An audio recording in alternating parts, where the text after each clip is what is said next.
Je vous retrouve pour une émission exceptionnelle qui a été annoncée à Mon Coco. Mon Coco, c'est Claude François Junior. Et je vous fais une révélation. Exactement comme Claude François, je fais que des shampoings à sec. Et même je fais des shampoings qui sont encore plus incroyables que lui, ayant peut-être un peu plus de connaissances en 2026 qu'en 1978. Vous voyez, je ne suis pas chauve, j'ai tous mes cheveux. Alors quel est mon secret? Je lave jamais mes cheveux. Je dis bien absolument jamais, ni dans une douche, ni dans un bain.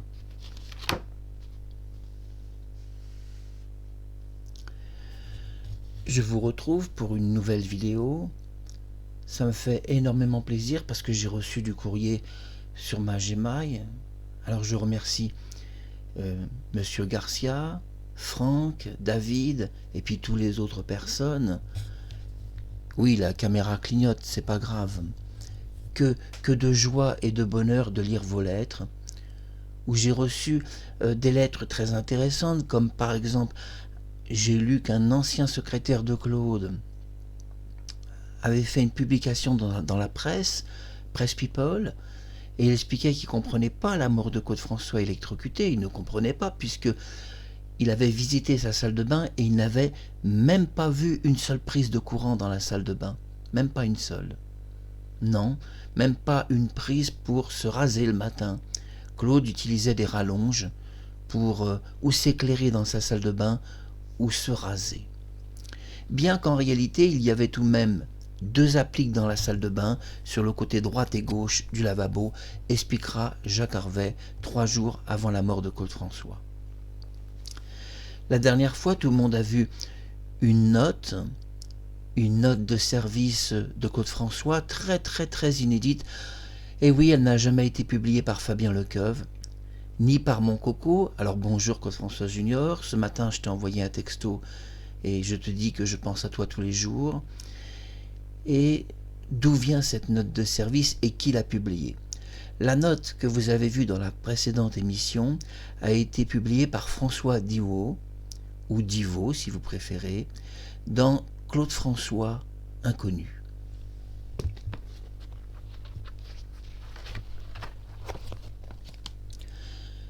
La note de service, vous voyez, est ici, et elle est avec une photo inédite de Kathleen. Alors pourquoi je vous montre ça? Parce qu'il y a des gens qui pensent que je publie des fausses informations et que cette note sera une fausse note.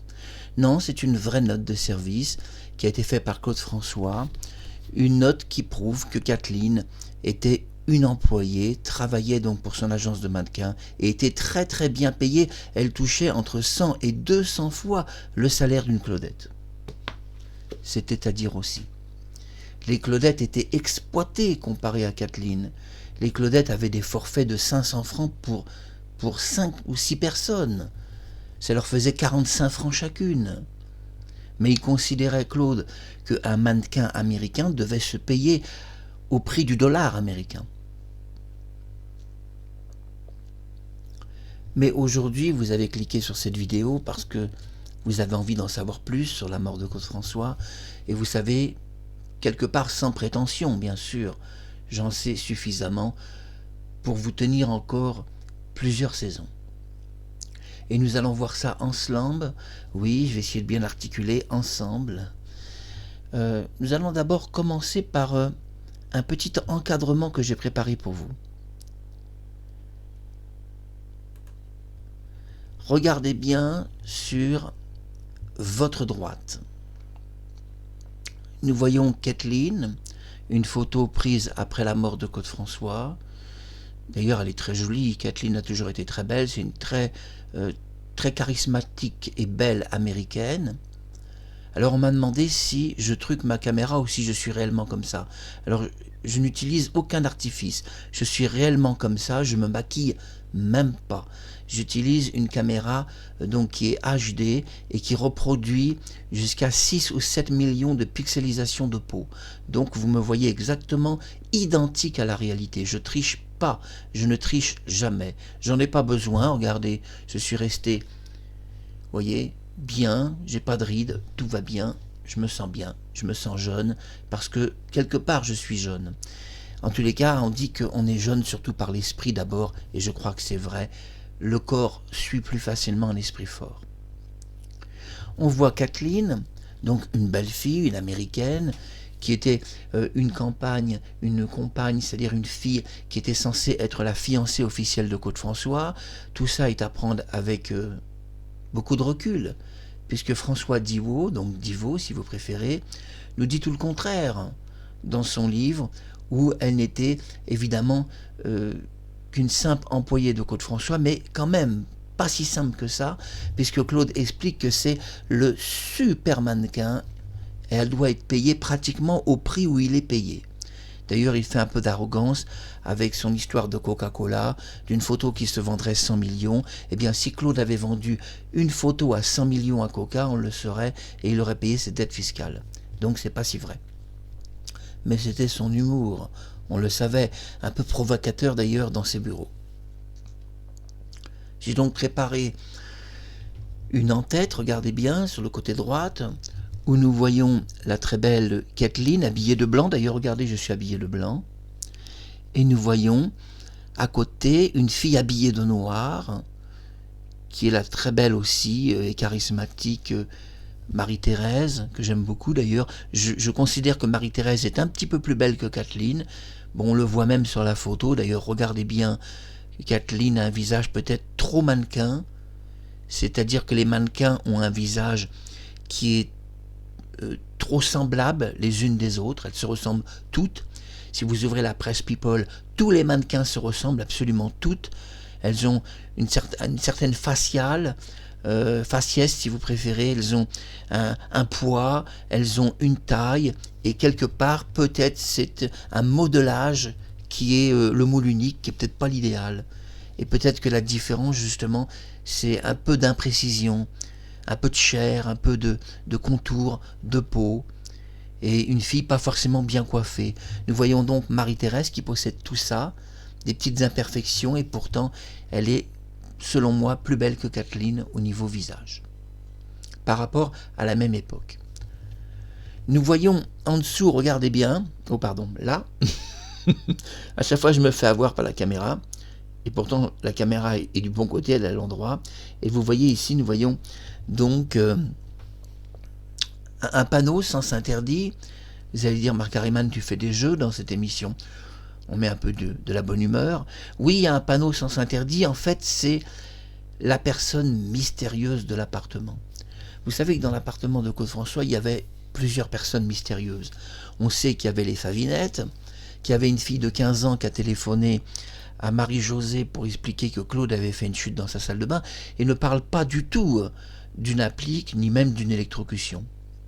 Nous savons que l'électrocution pose divers problèmes, et suivez les autres émissions, parce que Kathleen, quelques mois avant la mort de Claude, avait justement un frère, et heureusement, son frère, quand même, elle l'aime, mais qui a eu un tragique accident. Il s'est lui aussi électrocuté devant quelque chose qui bouge tout seul. Lui aussi, il était tout nu dans une salle de bain, on doit le dire. Donc on est évidemment un peu gêné que le frère de Kathleen a eu l'exacte et même électrocution que Claude, sauf que son frère a été paraplégique dans un fauteuil roulant, alors que son futur mari est mort. Mais c'est pas si vrai que Claude était son futur mari.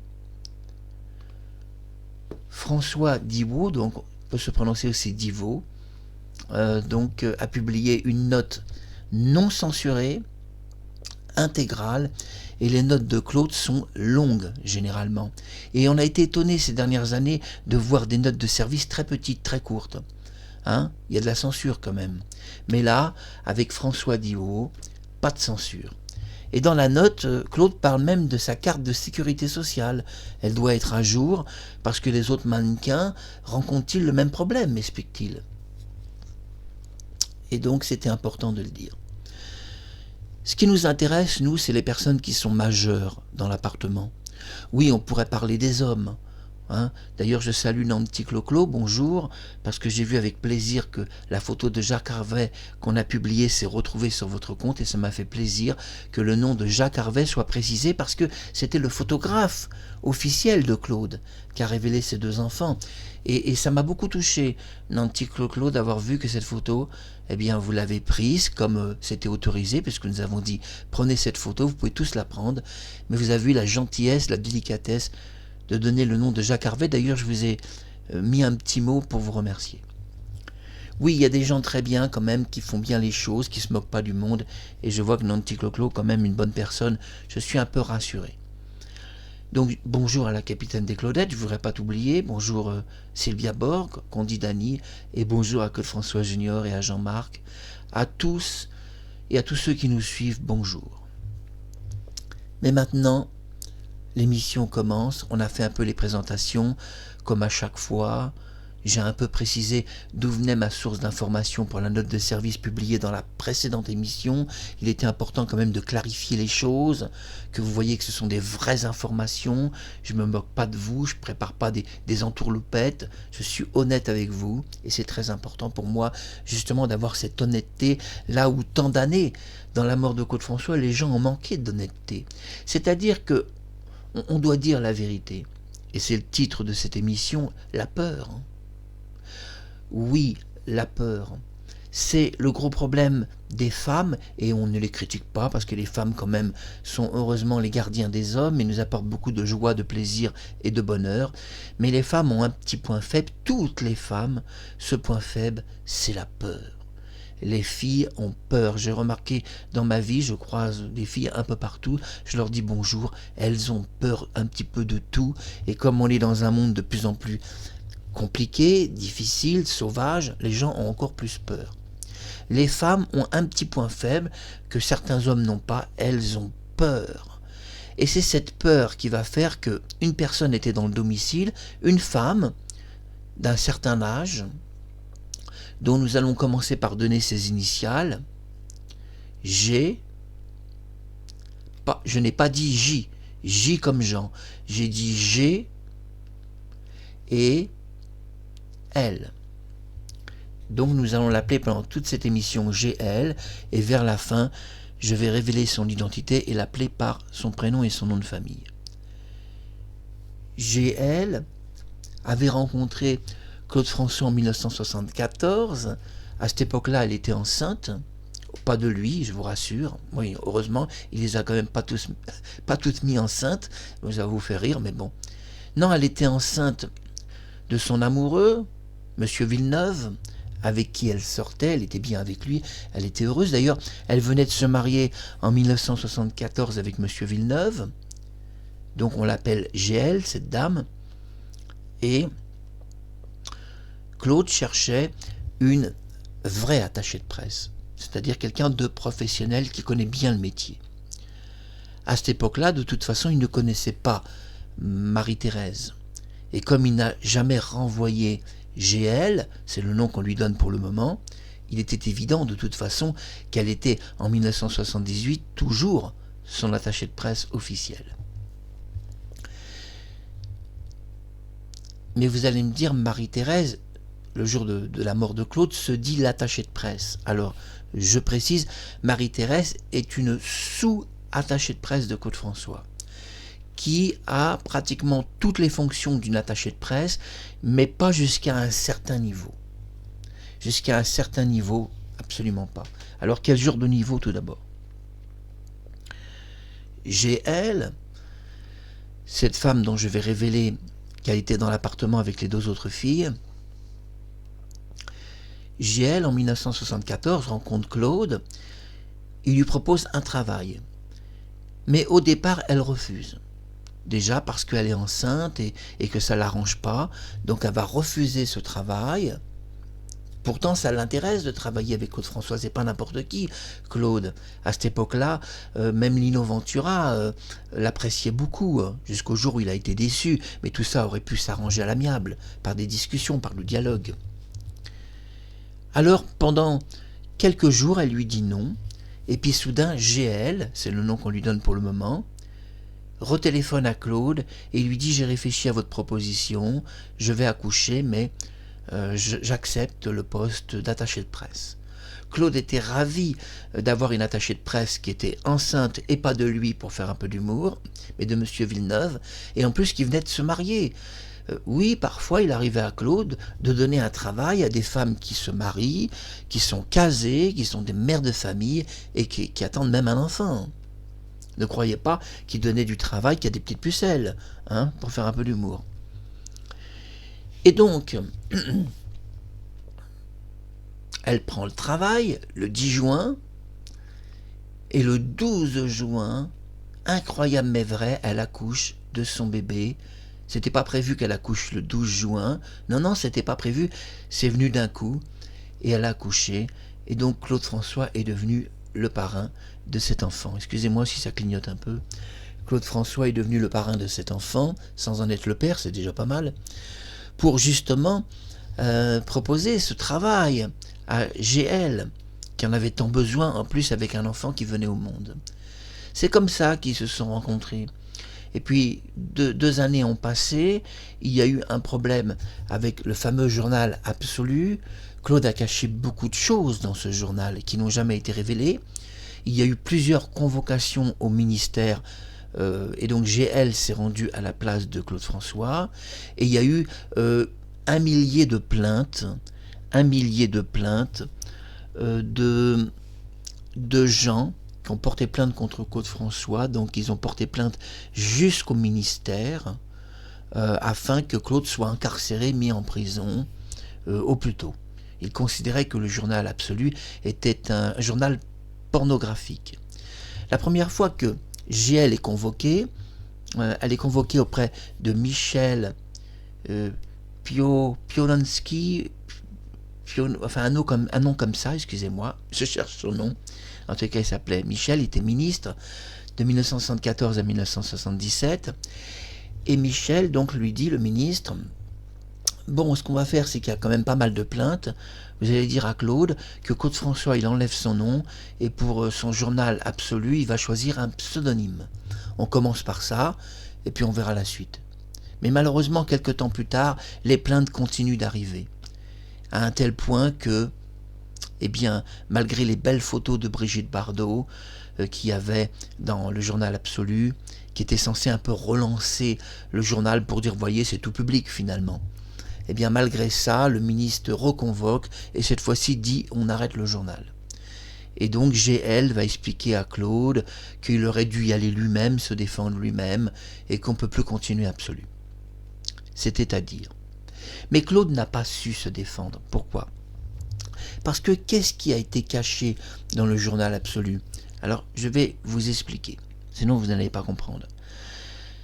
Vous n'allez pas comprendre si je ne suis pas plus clair. Ce que Claude aurait dû faire, c'est ouvrir le tiroir de son bureau, parce qu'il avait des tiroirs dans son bureau, prendre un dossier où il y avait une douzaine de clichés, apporter ces 12 photos, les mettre devant Michel, c'était Piononski, un nom comme ça, je me souviens plus de son nom de famille, c'est un nom comme ça. Vous voyez que l'émission est préparée, mais sans plus. Je fais appel à ma mémoire beaucoup. Surtout pour les ministres, c'est dur de se souvenir de leur nom. En tous les cas, ministre de 1974 à 1977, je m'en souviens très bien. Claude aurait dû donc y aller lui-même, se défendre, et montrer 12 photos. Ça clignote un peu, vous inquiétez pas pour la caméra. Et expliquer, regardez ces 12 photos, qu'est-ce que vous pensez ? Et si jamais j'arrêtais de publier le journal Absolu où je montre des filles toutes nues et que je proposais ces photos, vous en pensez quoi ? Puisque j'ai l'accord parental. Vous en pensez quoi ? Eh bien, Michel aurait été un peu embarrassé. Alors, qu'est-ce qu'il y a de très secret dans le journal Absolu qui a jamais été révélé ? Tout ça est caché. Fabien Lecoeuvre n'en parle pas, Mon Coco n'en parle pas, personne n'en parle. Pourtant, quand on regarde le journal Absolu, on peut trouver à l'époque un horoscope, et à la page du bélier, qu'est-ce qu'on voit ? Un homme tout nu. Un très beau garçon tout nu. C'est ça qu'aurait dû faire Claude François.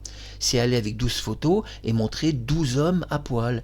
Et expliquer qu'il ne prend pas que des filles toutes nues, mais y compris des garçons. Est-ce que là, ça les intéresse ? Est-ce que la revue les intéresse ?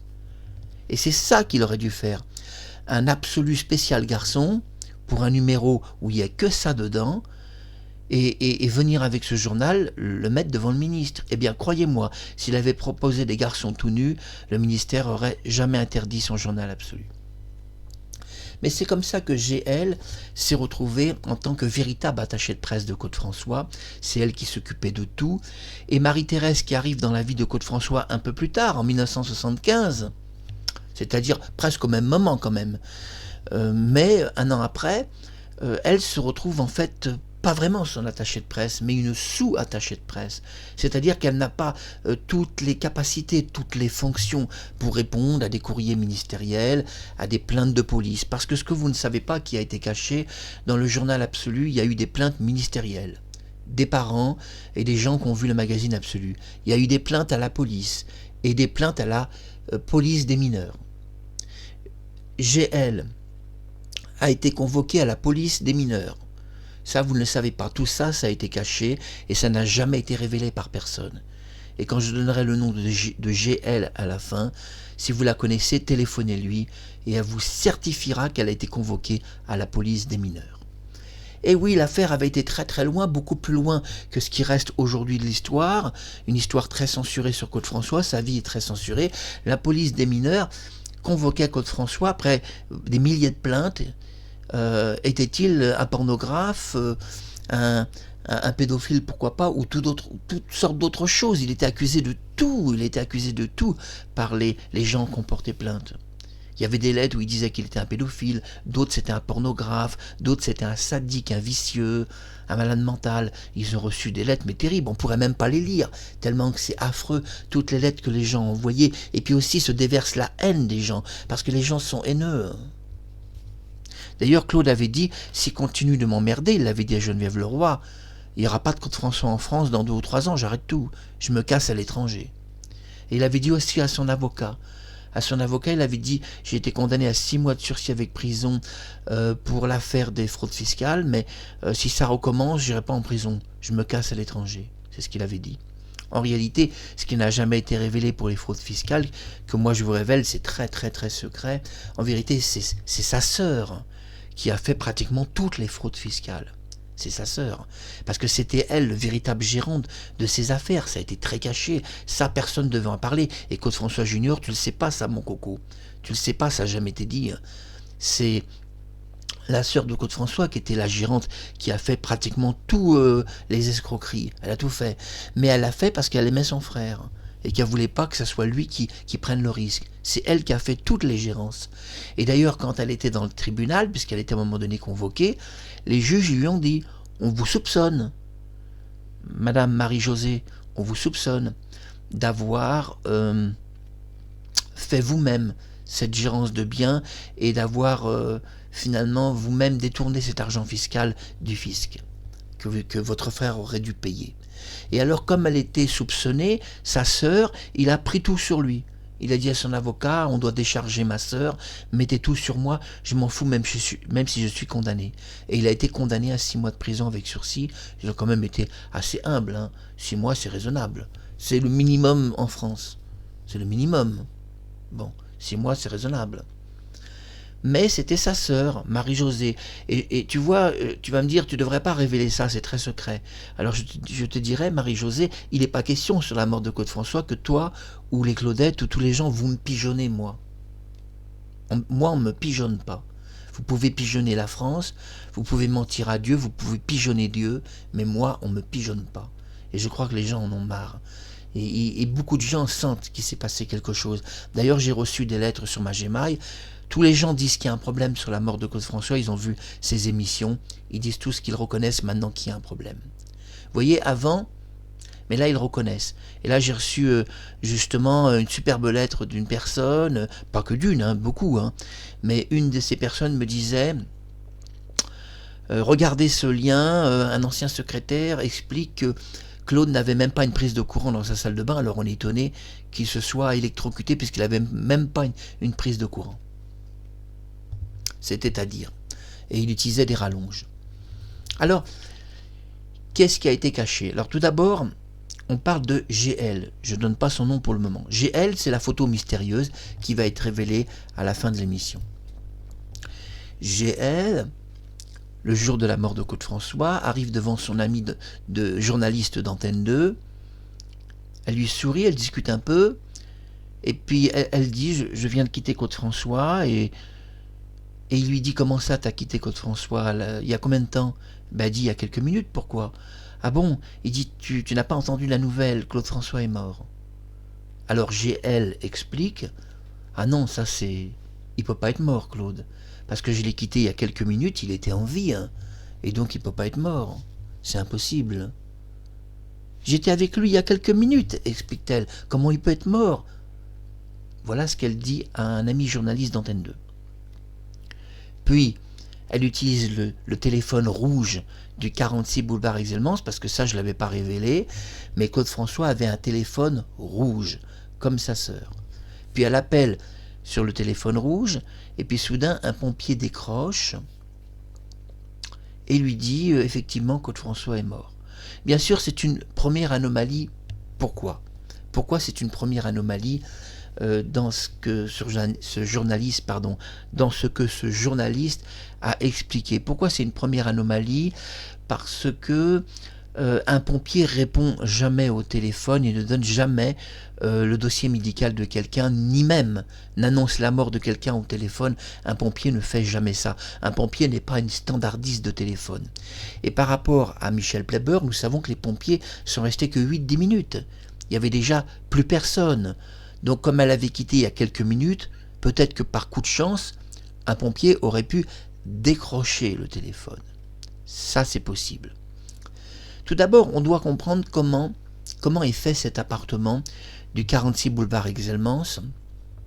Quand on dit qu'il n'y avait pas des prises de courant partout, c'est peut-être vrai, entre guillemets, mais c'est pas si vrai pour le téléphone. Claude, et ça n'a jamais été dit, il y a très peu de personnes à le savoir, hormis sa sœur, moi, mon coco et peut-être Prisca, possédait au 46 boulevard Exelmans le téléphone dans toutes ses pièces. Et ça, c'est très secret. Même Fabien Lecoeuvre ne l'a jamais révélé. Oui, Claude avait le téléphone dans toutes les pièces de son appartement du 46 boulevard Exelmans, et ça, c'était important de vous le dire. Il avait même le téléphone dans sa salle de bain, par un système de rallonge, et ce téléphone était placé devant la grande pharmacie. Quand il ouvrait sa grande pharmacie, il regardait ses médicaments, il avait une lumière, une petite lumière qui l'éclairait, et parfois même il avait sa lampe torche, quand c'était la nuit, il avait une lampe torche, puis il éclairait, il regardait un nom de médicament ou autre, et il pouvait alors passer un coup de téléphone à quelqu'un, de jour comme de nuit. Oui, Claude avait besoin d'avoir le téléphone y compris dans sa salle de bain, parce qu'il avait son armoire à pharmacie, comprenant 3000 sortes de médicaments différents, et donc il y avait tellement de noms de médicaments qu'il ne pouvait pas se souvenir, ce sont des noms très compliqués. J'ai eu du mal tout à l'heure à me souvenir du nom du ministre, de l'Intérieur, le ministre de l'Intérieur de 1974 à 1977. Michel, le prénom Michel. Au moins, vous saurez ça. Mais c'est vrai que quand on ouvre une armoire à pharmacie où il y a autant de médicaments, lire les noms, c'est compliqué. Il y a quelques noms qu'on connaît. La Tarax, qui est un médicament pour le cœur et la tachycardie. Le Ritmol, qui est un médicament assez dangereux. Ça, vous arrêtez, vous mourrez très rapidement. Si vous arrêtez sec, vous pouvez vous retrouver en syncope à l'hôpital. 2 syncopes très rapides, vous mourrez très vite. Soyez prudent de ne pas arrêter trop vite vos traitements. Consultez quand même votre médecin, ça sera plus prudent. Oui, Claude avait 3000 sortes de médicaments dans sa salle de bain. Il n'y a que Michel Lafon qui l'a révélé, parce que tout le monde a gardé le silence, parce qu'ils ont voulu tous nous raconter qu'il était mort sur une applique qui bouge toute seule, en 5 secondes des doigts carbonisés. C'est pas si vrai que des doigts carbonisent en 5 secondes. Regardez les autres émissions, c'est pas si vrai. C'est pas si réel même que c'est possible.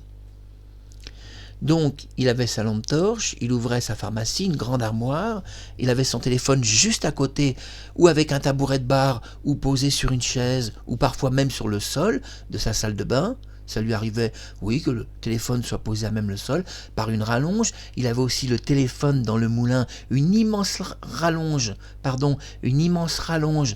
qui partait de l'intérieur du moulin et qui allait jusqu'à la piscine. Donc il prenait le téléphone alors qu'il était allongé près de sa piscine. Et donc il avait parfois le téléphone qui était donc en bas de sa pharmacie posé sur le sol. Et là, comme ça, il regardait les noms des médicaments, puis il téléphonait à une pharmacie qui le connaissait, capable de reconnaître sa voix, et puis il disait, voilà, j'ai un médicament qui est... la boîte est un petit peu vide, on doit la changer. Est-ce que vous en avez en stock? Je vous envoie quelqu'un. Avec une ordonnance, bien sûr, quand c'était sur ordonnance. Mais ça, Claude, sur 3000 médicaments, on avait 2900 avec ordonnance. Mais en réalité, quand je dis avec ordonnance, c'est-à-dire qu'aurait eu besoin d'une ordonnance. Mais beaucoup de ces médicaments ont été, si vous voulez, trouvés par un réseau clandestin de pharmacie qui était monté par Sylvie Mathurin, son habilleuse. Elle a monté le premier plus grand réseau de pharmacie parisien, puisqu'elle était la seule à lui fournir des médicaments sans ordonnance. Elle n'avait pas d'ordonnance. Même elle se confiera qu'elle était gênée, qu'elle avait dû monter tout un réseau et voir auprès de spécialistes pour avoir donc ces ordonnances d'une façon détournée, par des moyens. Peut-être que si Sylvie n'avait pas donné tous ces médicaments, Claude ne serait pas mort ce jour-là. Mais on ne va pas lui reprocher ça. Parce que quand même, soyons quand même un peu clean. La pauvre fille, elle a déjà perdu une personne qu'elle aimait plus que tout au monde. Alors soyons un peu... j'en verse une larme. Soyons un peu honnêtes avec elle. Et ne diffamons pas cette pauvre fille. Oui, GL, donc c'est le nom qu'on lui donne pour le moment, était donc l'attachée de presse vraiment officielle de Claude, la seule, l'unique, la vraie, et Marie-Thérèse, une sous-attachée de presse. Mais malgré tout, Marie-Thérèse est une personne de haute qualité qui s'occupait plus de la presse des journaux, si vous voulez, et de l'information que des plaintes de police, puisque Marie-Thérèse n'avait pas à se déplacer dans une plainte de police, de mineurs par exemple, et donc Marie-Thérèse, je vous parle, vous n'avez sans doute jamais vu ces plaintes de police, à moins que GL, pardon, j'allais dire son nom, vous ait emmené avec elle auprès de ces convocations très spéciales. Claude a eu 3-4 000 plaintes quand même contre lui.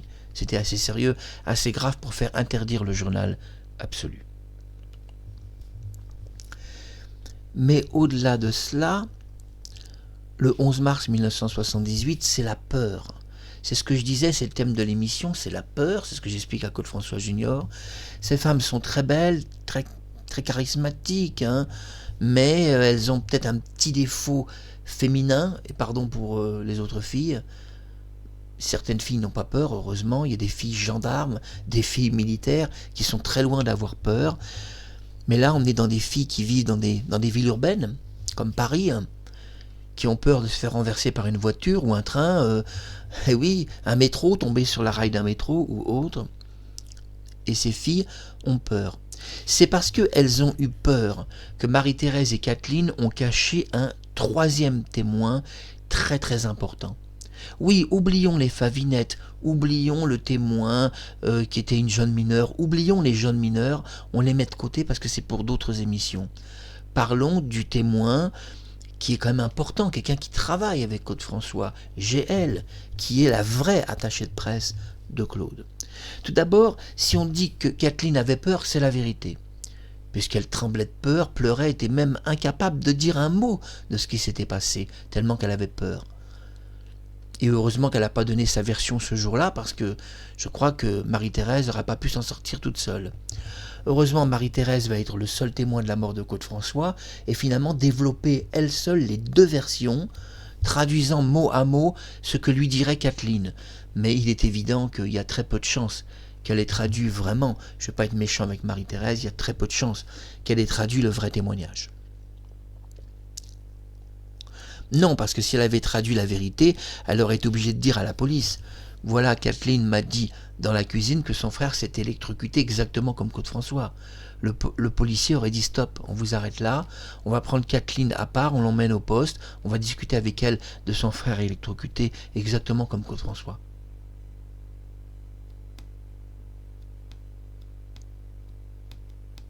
La peur de dire la vérité, la peur de parler, déjà ne serait-ce que de cela et de tant d'autres choses, la peur. c'est des filles qui sont très belles, mais qui avaient peur. D'ailleurs, pourquoi elles avaient peur? On le sait qu'elles avaient peur. Qu'est-ce que dira Marie-Thérèse à téléphone à Alain-Dominique Perrin, et puis elle lui dit « Tu dois venir, je peux plus gérer la situation. Claude est mort, j'ai d'ailleurs fait un démenti à la presse, j'ai dit qu'il n'était pas mort, qu'il allait arriver sur les plateaux de télévision. On fait quoi? Il est mort, il n'est pas mort, on fait quoi? Je ne sais plus quoi leur dire. Parce qu'alors qu'il était mort depuis plusieurs minutes, moi je dis à tout le monde qu'il est vivant. » Et oui, Marie-Thérèse, dans les coulisses, expliquait... Pardon. Voilà. Expliquait dans les coulisses par téléphone que Claude était en vie. Non, non, il n'était pas mort, expliquait-elle aux médias. Claude arrive, il n'est pas mort, ne vous inquiétez pas, je sais, ça a été annoncé à la radio, ça a été annoncé partout, mais il n'est pas mort, il arrive. Et donc, à un moment donné, elle dit à Alain-Dominique Perrin, on doit faire quelque chose, je ne sais plus comment faire, je dois dire quoi? Il est mort, il n'est pas mort, je leur dis quoi? Moi, je ne sais plus quoi dire. Et Alain-Dominique Perrin, qui va devenir son futur mari, expliquera qu'il arrive au domicile et qui va gérer entièrement la mort de Claude François. C'est à ce moment-là, quand il arrive, qu'il va gérer entièrement la situation. Mais, excusez-moi, vraiment la caméra clignote beaucoup, mais c'est lié au magnétisme de mon corps, alors je suis désolé, il y a des gens magnétiques, ça existe. Mais au-delà de cela, on doit tenir compte d'une chose, c'est qu'il y avait sur place une autre personne. Une autre personne, c'est le témoin mystère. Bon, cette autre personne, évidemment, je la connais bien, c'est GL, dont je donnerai son nom à la fin de l'émission. Quel est le problème de GL? GL est une personne qui a peur. Elle avait d'ailleurs dit à Claude, pour le journal Absolu, vous devez vous présenter vous-même, moi je ne veux pas y aller. Elle ne voulait pas y aller sur les plaintes de mineurs et tout, elle ne voulait pas. Elle avait peur. Et donc c'est difficile quand dans un appartement vous avez 3 femmes qui ont peur. Et la peur est quelque chose de naturel. Alors on peut peut-être se dire que quelque chose a été caché sur la mort de Claude, déjà parce que tout le monde a eu peur. Vous voyez que ces émissions deviennent de plus en plus intéressantes et équilibrées. On arrive à équilibrer, à comprendre la mort de Claude François en profondeur, puisque maintenant on intègre certains nouveaux éléments qui vous étaient inconnus, comme la peur. Cette peur viscérale qui vit en chaque créature. Toutes les créatures sur Terre ont peur de prédateurs. Celles qui sont à l'état naturel ont peur chaque jour d'être mangées par un prédateur. Elles avaient peur simplement de la police. La police fait peur. Donc on ne sait pas si Kathleen réellement était hors d'état pour parler. Peut-être qu'elle ne voulait pas parler parce qu'elle avait peur. Et que c'était mieux de faire un charabia que de dire immédiatement ce qui s'était passé. On attendra 1 an pour savoir du seul témoin officiel de la mort de Claude François. 1 an on devra attendre pour savoir la vérité, puisqu'il n'y a aucune déposition de sa main. On n'a qu'une signature à partir de la version de Marie-Thérèse. Donc c'est dire que ça vaut rien du tout en justice. Imaginez si Marie-Thérèse fait tout le témoignage et que Kathleen signe son témoignage. Imaginez, ça vaut rien du tout. Ça vaut rien en justice. C'est même pas présentable par un avocat. Mais c'est une affaire qui ne pouvait pas aller en justice. On n'a jamais parlé d'un crime. On n'a jamais dit que Claude François s'était fait assassiner dans son domicile par 3 ravissantes filles. C'est pas ça le scénario. Au pire des cas, qu'est-ce qu'il peut y avoir au pire des cas? Un assassinat par le gang de la banlieue du Sud qui était à 800 mètres avec des flingues. Au pire des cas, qu'est-ce qu'il pourrait y avoir? Une mise en scène de sa mort parce qu'il devait 5 millions aux impôts, il ne voulait pas aller en prison. Voilà. Au pire des cas, qu'est-ce qu'il pourrait y avoir d'autre? L'overdose de drogue médicamenteuse.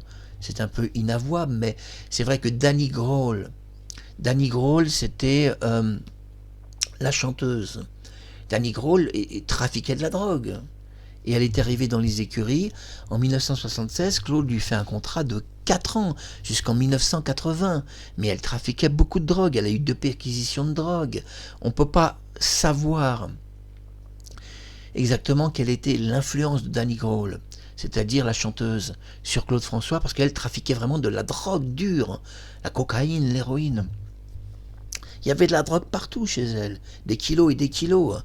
Les policiers ont fait 2 perquisitions de nombreux kilos de drogue. La cocaïne, on vous parle de l'héroïne, on vous parle de la vraie drogue, la poudre blanche. Celle qui fait vraiment peur de la sniffer parce que là, on se rate, on se tue. Donc, quelle a été l'influence de Danny Grohl, la chanteuse, sur Claude? Elle a peut-être été énorme, cette influence, énorme. Peut-être trop d'ailleurs. Et on pourrait se poser la question si Claude, à un moment donné, pour essayer, en a sniffé un peu de la drogue, juste pour essayer. Lui expliquant, elle, peut-être lui a-t-elle expliqué que elle, il lui arrive rien, pourquoi il lui arriverait quelque chose. Mais voilà, vous devez vous y connaître pour toucher à ce genre de choses. Vous en touchez un peu trop, vous devenez accro, vous en prenez un peu trop, vous mourrez très très rapidement. Une overdose, ça va très très vite. En un quart d'heure, vous êtes mort.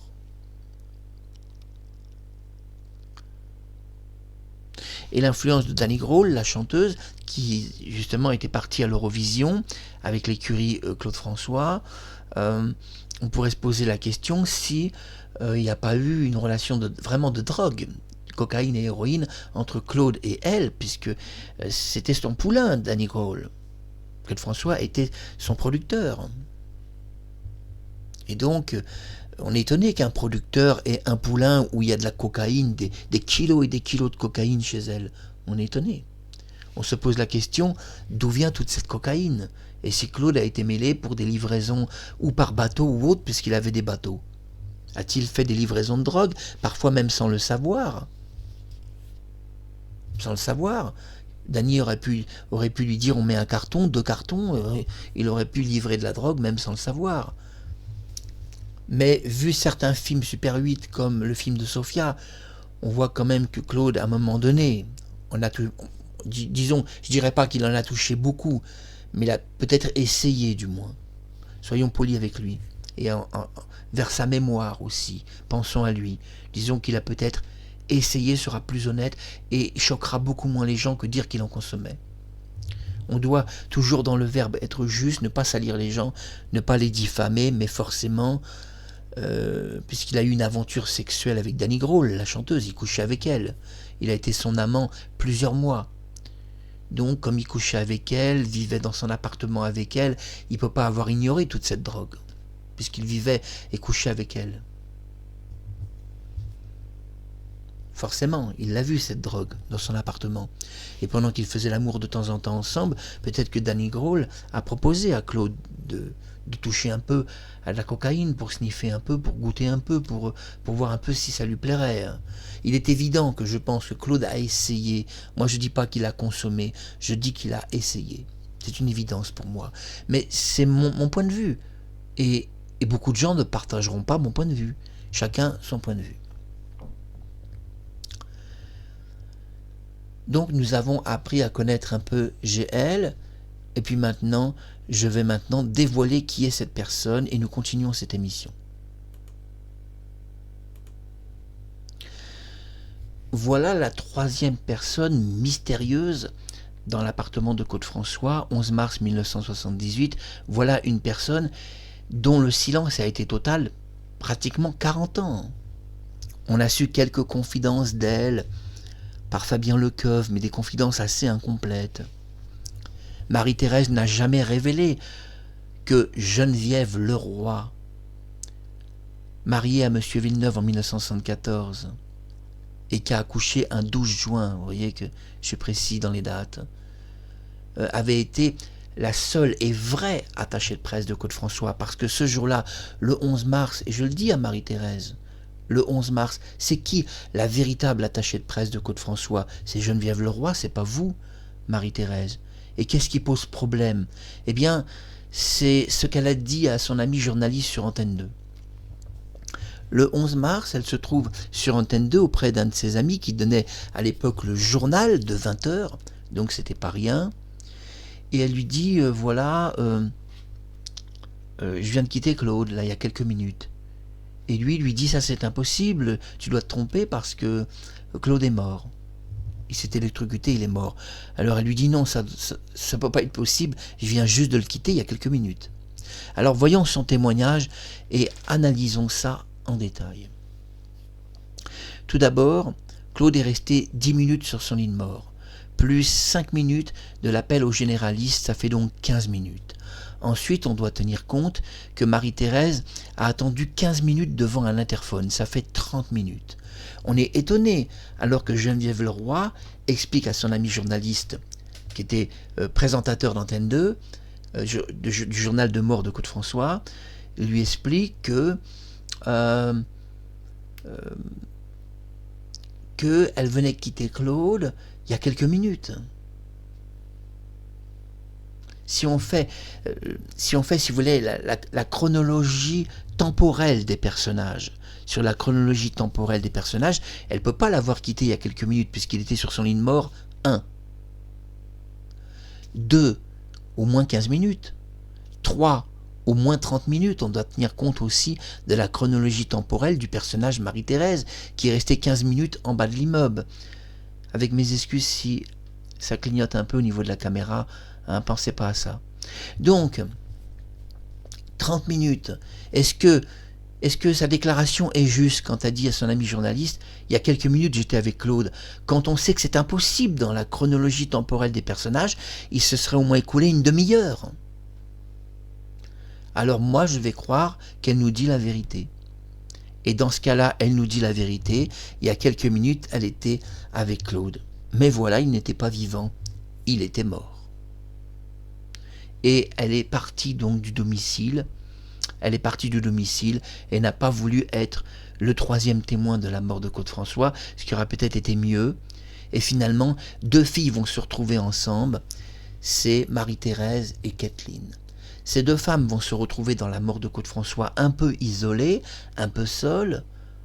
On apprendra par Nanti Cloclo, et un grand bonjour à Nanti, qu'il y avait le chauffeur de Claude, qui était aussi un peu secrétaire, c'est Gérard. D'ailleurs, qui est un garçon très gentil, on doit le dire. Hein. J'ai écouté tout ce qu'il disait. Il est très très gentil. Surtout, il aimait Claude et il l'aime toujours. Il aurait tout fait pour lui. Mais peut-être pas quand même un faux témoignage de mort. Peut-être qu'il n'aurait quand même pas été aussi loin. Non, parce que le vrai problème, c'est pas forcément des hommes, on va pas être méchant avec les filles, mais le véritable problème, c'est que dans le scénario original, il n'y avait pas de femmes. Il y en avait quand même 3. Il y avait Kathleen, qui pourrait être un témoin ajouté. Il y avait Marie-Thérèse, qui pourrait être aussi un témoin ajouté. Il est possible que Geneviève Leroy ait cogné à sa porte, puisqu'elle habite en face de Côte-François. Il lui dit, écoute, on a un problème. Voilà, tu vas jouer les attachés de presse officiels. Claude est mort devant moi, mais moi, là, il n'est pas question d'être témoin de cela. Donc tu me remplaces. Voilà une hypothèse intéressante. Que Marie-Thérèse n'ait jamais rencontré Côte-François ce jour-là, qu'il était déjà mort, et qu'il lui ait jamais mis aucun plateau dans les mains. Dans ce cas-là, Marie-Thérèse aurait juste un petit peu changé la réalité. C'est Geneviève qui aurait cogné à sa porte, en disant « Voilà, Claude est mort, on a besoin de toi, moi je ne peux pas être témoin de ça, c'est au-dessus de mes forces. Alors viens et remplace-moi. » Ça paraît presque une évidence, parce qu'on ne voit pas comment son histoire pourrait être vraie autrement. Mais, en effet, elle pourrait être tout simplement dans l'appartement avec les 2 autres femmes, et en fait, Claude était entouré de 3 jolies femmes. Geneviève Leroy, Kathleen John, aujourd'hui on l'appelle Kathleen John, et évidemment la belle et charismatique Marie-Thérèse. 3 femmes dans un appartement, c'est ça qui vous a été caché pendant toutes ces années, ces nombreuses années. Personne n'a jamais connu ce 3e témoin qui est Geneviève Leroy, qui est une femme qui avait peur de se déplacer auprès de la police des mineurs et qui peut-être face à la mort de Claude François a ressenti à nouveau la peur.